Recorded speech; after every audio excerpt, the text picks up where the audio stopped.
اللہ کی نعمتیں گنی نہیں جا سکتی. آپ جائزہ لیں. اللہ تبارک و تعالیٰ نے ذہن دیا, آنکھ دیا, ہاتھ دیا, پیر دیا, سوچنے سمجھنے کے لیے عقل دیا, دل دیا, جسم دیا, زمین کا مخملی فرش بچھایا, آسمان جیسا شامیانہ لگایا. اللہ اکبر کبیرہ. اللہ کی نعمتیں گنتے چلے جاؤ. جب سے بچہ پیدا ہوتا ہے وہاں سے لے کر اللہ کی نعمتوں کو شمار کرنے لگ جائے اور مرنے دم تک شمار کرے. اللہ فرماتا ہے نعمت اللہ لا تحصوها. اللہ کی نعمتیں اگر شمار کرنا چاہو, اللہ کی نعمتوں کو گننا چاہو, شمار نہیں کر سکتے, گن نہیں سکتے. عزیزان گرامی, مولا تیرا شکریہ کیسے ادا کریں؟ مولا تیرا شکریہ کیسے ادا کریں؟ آؤ تاریخ کی روشنی میں ایک بات بیان کر کے اپنی بات ختم کروں. عزیزان گرامی, حضرت جبریل علیہ السلام بارگاہ مصطفیٰ میں ہانپتے کانپتے پہنچے. کہا جبریل بڑی تیزی سے آ رہے ہو کیا یا رسول اللہ؟ میں ایک ایسے مقام سے آ رہا ہوں جہاں پر اللہ تبارک و تعالیٰ کا ایک بندہ 400 سال سے عبادت کر رہا ہے. 400 سال سے عبادت کر رہا ہے. کہا جب عبادت اس کی مکمل ہو گئی, اس کی موت قریب پر ہو گئی, موت کا وقت آ گیا, سجدے میں گرا. کہا مولا میری روح قبض کرنا, میری روح قبض کرنا تو سجدے کی حالت میں کرنا, سر جھکا ہوا ہو, تیری بارگاہ میں سجدہ کرتے رہو, ملک الموت کو حکم دینا روح قبض کر لے. میرے آقا مصطفیٰ کی سنت میں عمل کیا. میرے آقا نے فرمایا جو جس حال میں مرے گا اسی حال میں اٹھایا جائے گا. اس نے دعا کیا.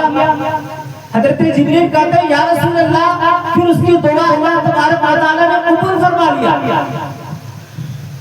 ایک دن ایسا ہوا سر سجدے کی حالت میں تھا. اللہ تبارک و تعالیٰ نے ملک الموت کو حکم دیا, اے ملک الموت جاؤ اس کی روح قبض کر لو. ملک الموت آئے, روح قبض کر لیا.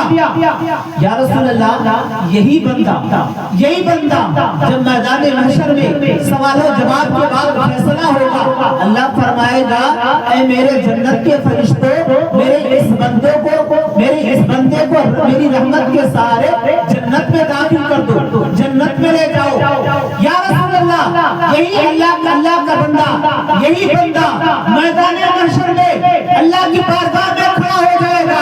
کہے گا پروردگار میں نماز پڑھا کرتا تھا, پروردگار میں روزہ رکھا کرتا تھا, پروردگار تو نے مجھے مالدار بنایا تو حج بھی ادا کیا, پروردگار ہم نے زکات بھی ادا کیا, صدقہ تو خیرات بھی کیے تھے, علماء کی مدد بھی کی تھی, غریبوں کی مدد بھی کی تھی. پروردگار تیری رحمت کے سہارے جنت نہیں چاہیے, تیری رحمت کے سہارے جنت میں نہیں جانا. اللہ اکبر کبیرہ.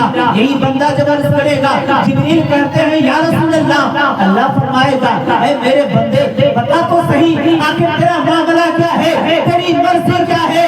اور وہ بندہ عرض کرے گا, جبریل امین کہتے ہیں یا رسول اللہ, وہ بندہ کہے گا مولا میں اپنے نام اعمال کے عوض جنت پانا چاہتا ہوں, جنت میں جانا چاہتا ہوں. اللہ فرمائے گا اے میرے جنت کے فرشتوں رکو, اسے میرے جنت میں مجھے جنت میں میری رحمت کے سہارے نہیں جانا ہے, اسے جنت میں میرے جانے کے لیے میری رحمت کا سہارا نہیں چاہیے.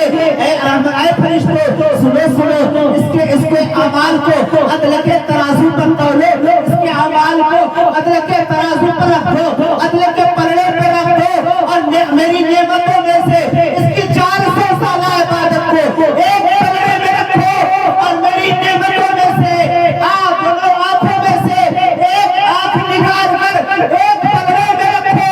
اللہ جو فرمائے گا یا رسول اللہ, جب ناپا جائے گا, تولا جائے گا, عدل کے ترازو پر اس کے 400 سالہ عبادت رکھی جائے گی ایک پلڑے میں, اور اللہ کی نعمتوں میں سے ایک نعمت رکھی جائے گی.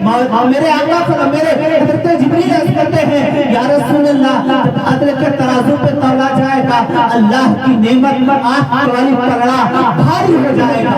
اللہ اکبر کبیرہ. فیصلہ ہو گیا.